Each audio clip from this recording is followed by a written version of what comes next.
Votre fidélité à la rédaction de la chaîne du Bassin du Congo nous rassure et merci de nous rejoindre sur ce plateau pour une nouvelle session d'information. Mais sans plus attendre, voici l'essentiel de ce journal.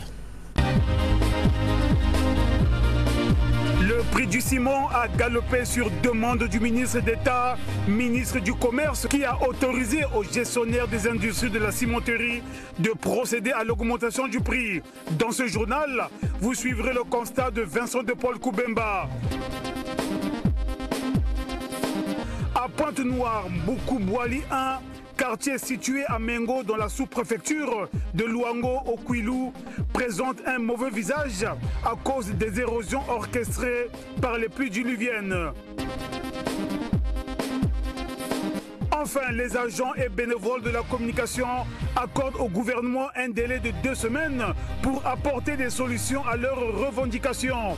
Dépassé ce délai, une grève générale sera observée par les médias publics à travers le pays. C'est l'essentiel à retenir de la réunion avec le SILAC.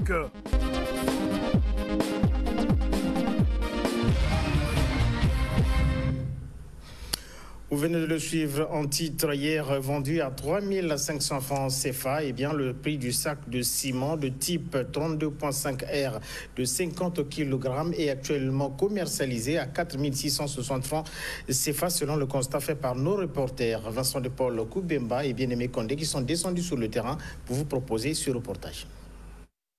Chaque jour qui passe, les Congolais devront désormais s'attendre à une décision du gouvernement liée à l'augmentation des prix des produits de première nécessité. Après le prix du carburant à la pompe, le 31 janvier 2023, les Congolais font face, depuis le 26 janvier 2024, à une nouvelle augmentation, celle du prix du sac de ciment. Le ministre d'État, ministre du Commerce, des Approvisionnements et de la Consommation a signé le 26 janvier 2024 une note adressée au directeur général de la société Dangote, l'autorisant à relever les prix, mais sans dépasser le plafond selon ses propres termes. En vue de s'assurer de l'effectivité de la dite décision, une descente a été effectuée aux entrepôts de la gare PV. Devant chaque dépôt, les nouveaux prix sont déjà appliqués.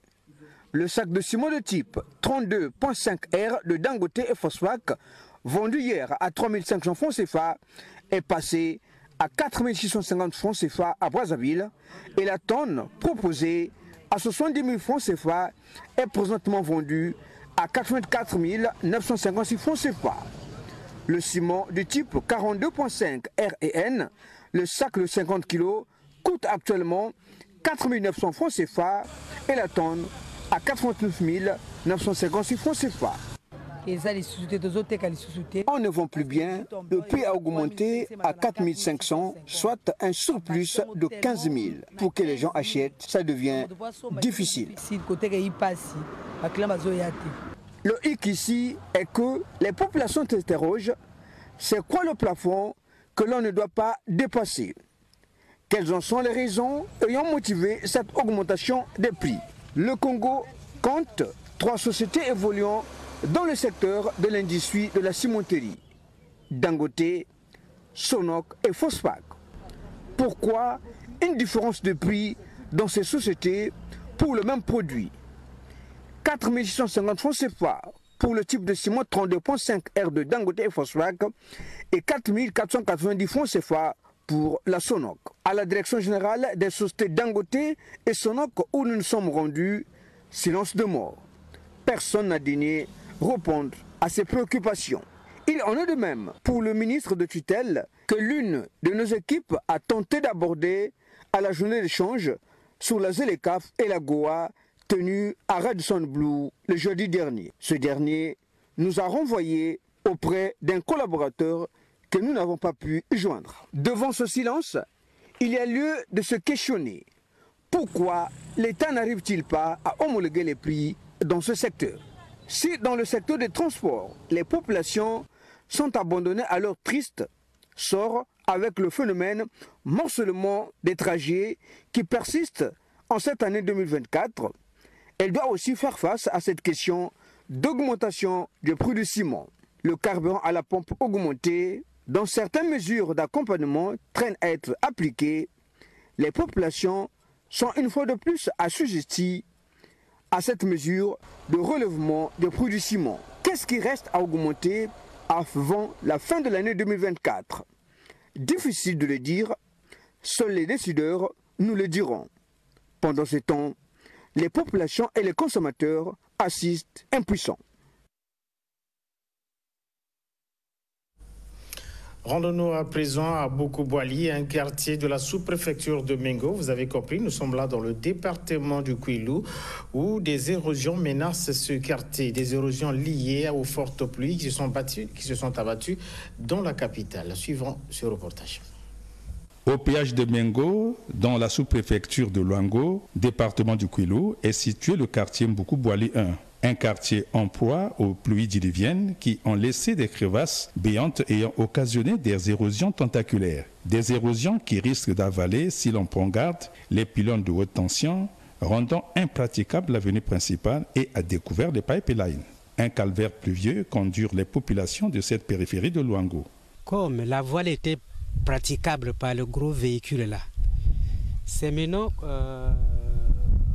Ils ne peuvent plus passer par là, les gros véhicules. Ils profitent maintenant de la voie les pylônes d'habitude. C'était une belle voie, une belle avenue. Bon, comme c'est coupé. Bon. En dehors de ça, il y a même les pipes là. Ça commence à se faire voir. C'est un danger aussi pour les enfants quand ils montent sur les pipes là. Donc c'est pas bon. Non, ce que je pourrais demander à l'État, ce n'est que de venir nous aider. Sinon, nous serons vraiment dans les situations très difficiles. Des érosions légion dans les périphéries de Pointe-Noire et certains villages du Kwilu devraient attirer l'attention des décideurs du département de concert avec le gouvernement de la République pour trouver des solutions idoines à ces phénomènes écologiques graves.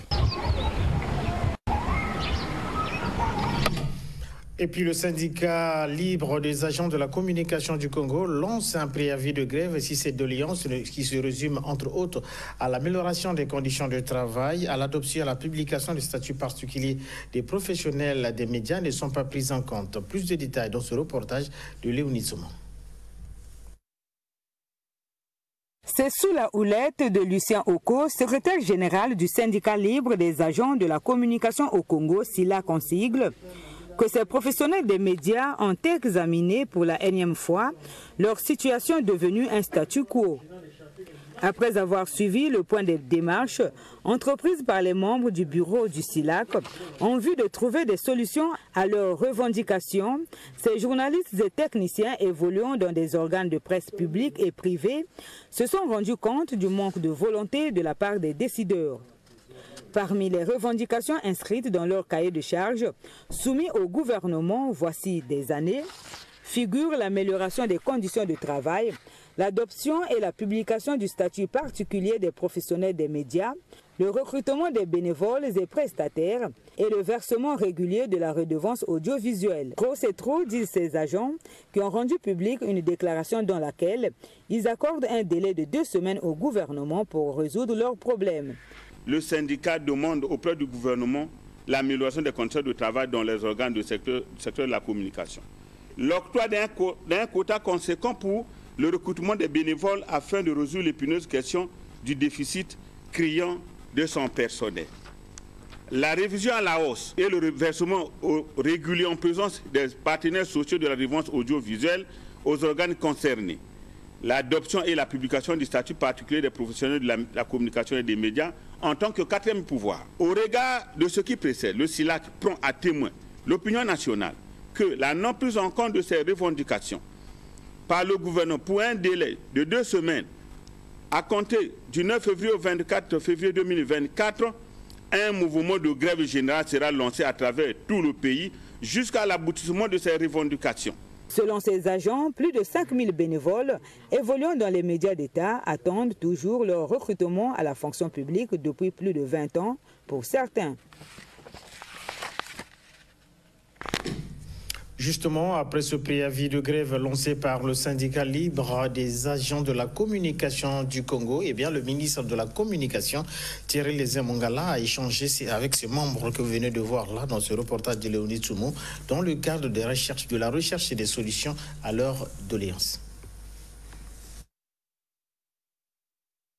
Cet entretien entre le ministre de la Communication Thierry Lézé Mongala et les membres du syndicat libre des agents de la communication a été centré sur le préavis de grève annoncé par cette plateforme lors de leur assemblée générale ordinaire tenue le vendredi dernier à Brazzaville. Au cours de leur échange, le ministre Thierry Lézé Mongala a rassuré les dirigeants du SILAC que leurs revendications seront transmises sous peu sur la table du Premier ministre Anatole Koné Makosso pour que des solutions idoines soient trouvées à l'immédiat. Il nous a rassuré de se rapprocher auprès du Premier ministre chef du gouvernement en tenant compte de la situation qui prévaut au niveau du département, que le Premier ministre par sa sagesse, octroie une enveloppe spéciale d'urgence pour régler à quelques problèmes. Je sais qu'il y a beaucoup de points, mais en 2 semaines, on ne peut pas trouver des solutions à régler tous ces problèmes. Le ministre nous a rassurés. Dès lundi, il va commencer à discuter avec le Premier ministre pour discuter et trouver des solutions à ce problème. Et chemin faisant, à la même occasion, le ministre nous a rassurés, annoncer bien sûr la tenue dans un bref délai de la CAP, parce que c'est un problème que nous avons évoqué hier. D'ici quelques jours, à en croire le ministre, quelques dispositions sont déjà mises en place. Il ne reste que peut-être la logistique pour que la tenue de cette CAP-là démarre. Rappelons que le SILAC réclame entre autres la publication du statut particulier des agents du secteur de la communication, l'amélioration des conditions des travailleurs au sein des médias publics et privés, la publication d'un quota suffisant de recrutement des bénévoles du secteur de la communication. C'est le 2e navire de ce tonnage qui vient d'accoster au port autonome de Pointe-Noire en l'espace de quelques jours. Ce navire a été présenté d'ailleurs aux autorités locales en présence du ministre en charge des transports. Il s'agit du navire CMA-CGM Scondola que vous allez d'ailleurs voir dans ce reportage. Le navire CMA-CGM Scondola a fait une escale à Pointe-Noire le vendredi 9 février 2024. La présentation de ces géants de la mer a été faite en présence du ministre des Transports, de l'Aviation civile et de la Marine marchande, Honoré Saï. Le groupe CMA-CGM est un pionnier de la décarbonation de l'industrie, participant ainsi à la préservation de l'environnement. Mais quelles sont les caractéristiques de ce navire? Ce navire, construit en 2020, aux dimensions impressionnantes, a une capacité géométrique maximale de 14 812 EVP, faisant de ce navire l'un des plus gros navires faisant escale sur la côte ouest de l'Afrique. La distance entre le point le plus bas par rapport au point le plus haut est de 71,50 mètres, soit un immeuble de 26 étages. Son tirant d'eau maximum est de 16 mètres. Sa longueur est de 366 mètres. C'est ainsi la longueur de 4 terrains de football. Ce navire est l'illustration de la vision du groupe CMA-CGM et Pointe-Noire sera la porte d'entrée, a poursuivi Richard Leroux-Yvain. Pour le directeur général du port autonome de Pointe-Noire, sa structure s'arrime au plan national de développement.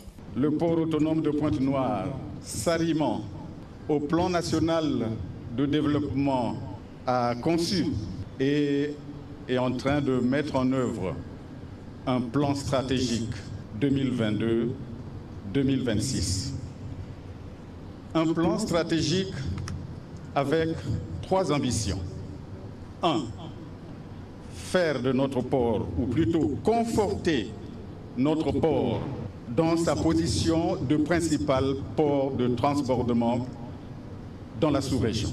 Deuxième ambition, faire de notre port un poumon économique au service de notre pays, mais aussi d'un vaste hinterland. En troisième ambition, faire de notre port pas seulement un port intelligent, digitalisé, mais aussi un port soucieux des aspects environnementaux. Au terme de la cérémonie, le ministre des Transports est revenu sur le respect des normes environnementales privilégiées par le groupe CMA-CGM. Le chef de l'État, son Excellence Denis Sassou Nguesso, est impliqué alors profondément, lourdement et même de manière très responsable dans cette question de préservation écologique et donc de préservation de notre environnement. Pour une fois, qu'il en déplaise à ceux qui cherchaient quelquefois des pollutions marines au moyen du carburant qui pourrait se déverser à l'occasion des visites des bateaux, pour une fois donc, nous avons un navire qui arrive, mais qui a des conditions de respect de l'environnement nettement plus améliorées. L'escale à Pointe-Noire de ce navire est un attachement du groupe SEMA-CGM à la porte océane d'Afrique centrale, c'est-à-dire le port autonome de Pointe-Noire. Enfin, ce navire opère sur 160 pays.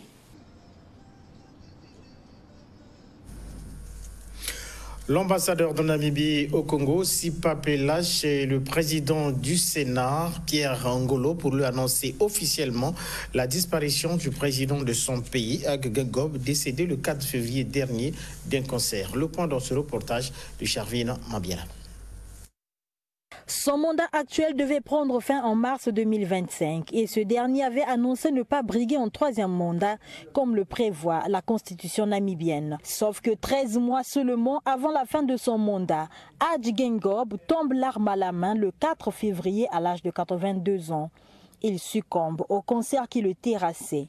L'annonce officielle de cette triste nouvelle fait l'objet de la visite de l'ambassadeur extraordinaire et plénipotentiaire de la République de la Namibie en République du Congo ce samedi à Pierre Ngolo, président du Sénat. Les bonnes relations entre le Congo et la Namibie, c'est aussi se soutenir dans le malheur. Le Congo et la Namibie partagent des relations fort cordiales, à la fois politiquement et culturellement. Nous sommes venus pour informer le président du Sénat au sujet de ce que traversent leurs frères et sœurs de la Namibie. Je pense qu'il est connu de tous que, vous le savez en effet, que vos frères et sœurs de la République de la Namibie sont en deuil à propos du décès du président de la République. Voilà donc la nouvelle que nous avons partagée avec le leadership de cette haute institution de la République du Congo. Et nous avons trouvé cela comme un devoir que cette institution prenne acte de ce que traverse l'institution namibienne. Ici est de noter qu'avant le président du Sénat, c'est Pierre Moussa, le secrétaire général du PCT, qui avait reçu officiellement la nouvelle du décès du président de la République de la Namibie. Outre Ag Gengob, ce pays d'Afrique australe a connu deux autres présidents depuis son indépendance, à savoir Sam Nujoma de 1989 à 1999 et Ifike Punye Pohamba de 2004 à 2009. C'est en 2014 que Ag Gengob est élu président de la République pour la première fois, ce jusqu'à son décès. Actuellement, l'intérim est assuré par le vice-président Nangolo Mbumba. 27 établissements scolaires du privé tout comme du public vont rivaliser d'ardeur à la 13e édition du concours de la meilleure production de textes de dictée lancé ce samedi ici à Brazzaville et notamment à l'Institut français du Congo en présence de Armand N. Sanza. Dicta Brazza est lancé.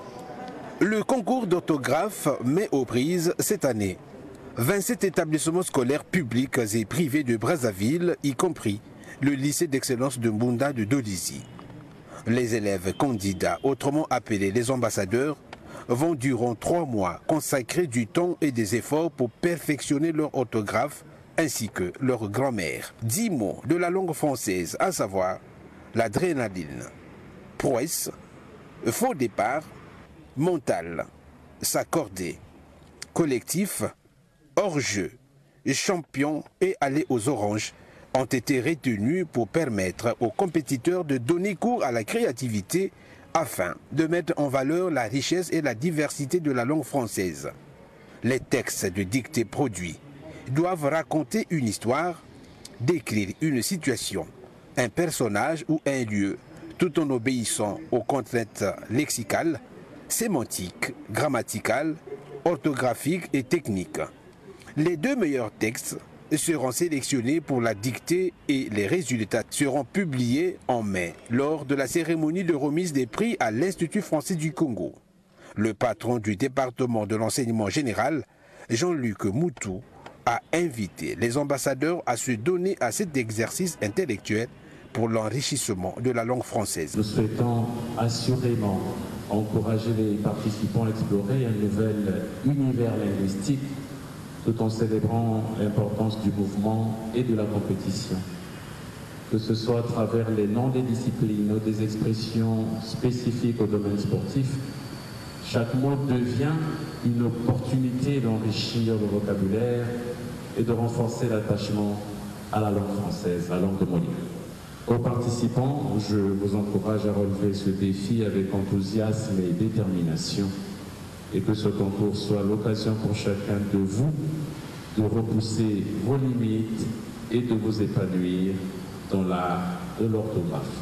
L'ambassadrice de France au Congo s'est réjouie de voir plusieurs élèves s'impliquer dans une action autour de la langue française, tout en exprimant son admiration aux organisateurs et aux encadreurs pour le travail d'accompagnement et de coaching.